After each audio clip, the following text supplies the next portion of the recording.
রাজধানীতে মধ্যরাতে এক হিজড়া ছুরিকাঘাতে খুন হয়েছেন। তার নাম সাত্তার ওরফে নীলা।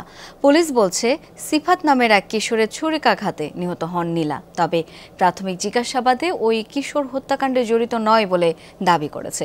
পরিবারের সাথে রাগ করে মাসখানেক আগে ঢাকায় আসে কিশোর সিফাত।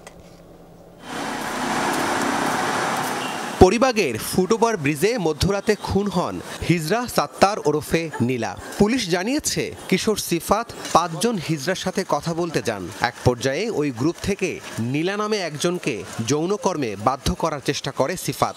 রাজি না হলে ছুরিকাঘাত করা হয় নীলাকে। হত্যার ঘটনায় নীলার পরিবার শাহবাগ থানায় মামলা করেছে।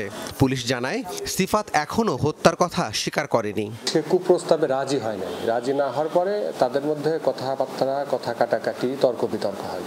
তর্ক বিতর্কের এক পর্যায়ে ওই ছেলেটার কাছে একটা ছুরি ছিল, ছুরি দিয়ে তাকে তৃতীয় লিঙ্গের আবাসী সদস্যকে একটা আঘাত করে। সেখান থেকে তৃতীয় লিঙ্গের অন্যান্য সদস্য যারা ছিল এবং স্থানীয় লোকজন পুলিশের সহযোগিতায় তাকে উদ্ধার করে ঢাকা মেডিকেলে নিয়ে যায়।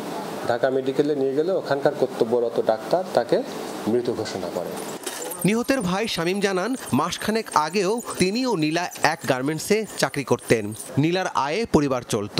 হাতির ঝিলের মধুবাগে তারা একসাথে থাকতেন। পেটে আঘাত করতো কিংবা ডানায় আঘাত করতো কোনো সমস্যা নাই, কিন্তু আমার ভাইয়ের একবারে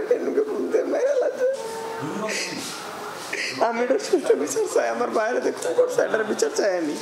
সাত্তার ওরফে নীলা নিহতের ঘটনায় অপরাধীর দৃষ্টান্তমূলক সাজা দাবি করে হিজড়া সম্প্রদায়। রাব্বি সিদ্দিকী, যমুনা নিউজ, ঢাকা।